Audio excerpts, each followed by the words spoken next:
Primeiro ponto importante é que a gente precisa de capital para investimento, no sentido de que o Brasil tem um nível de poupança muito baixo e, portanto, para fazer qualquer tipo de investimento, a gente precisa absorver capital do exterior. A China é exatamente o espelho disso. Ela tem uma taxa de poupança super elevada e ela tem cada vez menos investimentos domesticamente rentáveis, no sentido de que esse capital precisa procurar rentabilidade e ele acaba fazendo isso fora das fronteiras chinesas. Então você junta meio que a fome com a vontade de comer nesse caso, né? Então, o que a China precisa buscar de projetos, a gente precisa buscar de capital. A gente tem 27 bi de investimentos que foram divulgados.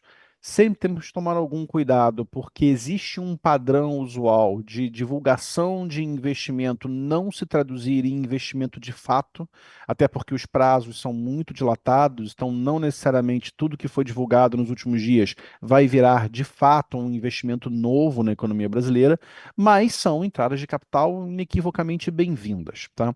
Alguns setores muito específicos, né, com algumas empresas que já têm o pé aqui, ampliando a sua participação, colocando mais pé ainda no mercado brasileiro e fortalecendo a sua posição, principalmente nos setores de consumo. Talvez o caso mais marcante sejam as indústrias automotivas.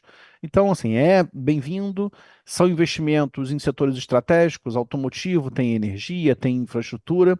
Basicamente, é tudo que a gente precisa para dinamizar a infraestrutura, aumentar a competitividade e aumentar a produção industrial do Brasil e a prazos mais longos. E se o capital é chinês, brasileiro, coreano, japonês, não importa muito. O que importa de fato é a gente ter acesso ao dinheiro que é tão necessário para fazer a roda da economia brasileira girar de novo. É muito difícil precisar os timings, né? Como eu estava citando antes, os prazos eles são muito complicados e depende muito de decisões que são feitas ao nível da firma e às vezes você faz um projeto de investimento e esbarra numa barreira que você não estava pensando agora e acaba atrasando ou até mesmo modificando totalmente o cronograma inicial. Então, é, é difícil dizer um prazo, de fato, tá?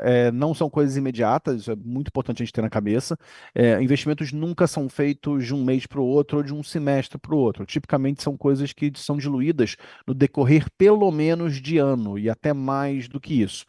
Evidentemente, alguns segmentos, alguns dos investimentos que foram divulgados, eles estão sendo feitos em empresas que já têm um pé fincado aqui, então facilita um pouco o processo.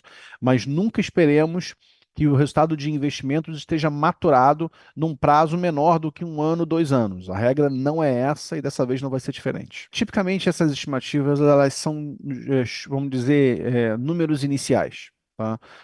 Não necessariamente elas vão se confirmar, e também acaba tendo essa questão do tempo que é muito importante. Se você dilui isso por um horizonte muito longo, acaba que mesmo que você crie naquele específico investimento uma quantidade grande de vagas, isso vai estar tão diluído que a percepção disso na sociedade vai ser muito pequena.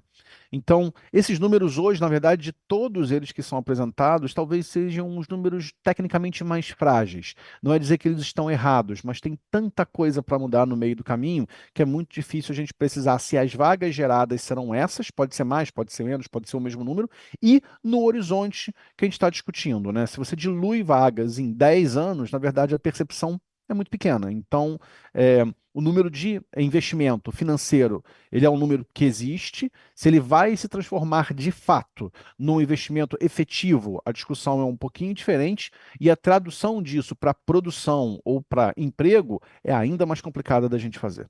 O que a gente tem observado no caso chinês é uma diversificação da sua pauta de investimentos, não somente no Brasil, como no mundo.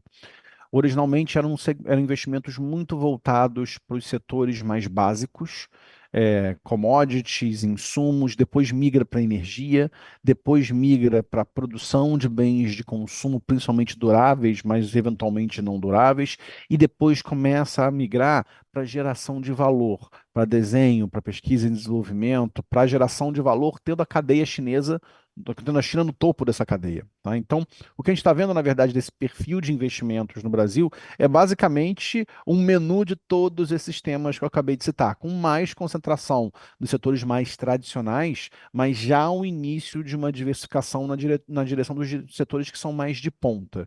É, Quando a gente fala de pesquisa e desenvolvimento, quando a gente fala da geração de valor, são coisas tipicamente que se dão em prazos mais longos. E aqui os chineses estão tendo uma postura que é muito parecida com o que você teve lá atrás nos Estados Unidos e depois na Europa. Você começa a promover a tecnologia chinesa, a geração de valor chinesa, a produção chinesa, a produtividade chinesa, e isso vai chegar nas outras economias cedo ou tarde. O Brasil pode ser utilizado como uma plataforma de produção para produtos chineses que sejam exportados para parceiros comerciais tradicionais do Brasil, principalmente na América Latina ou na África?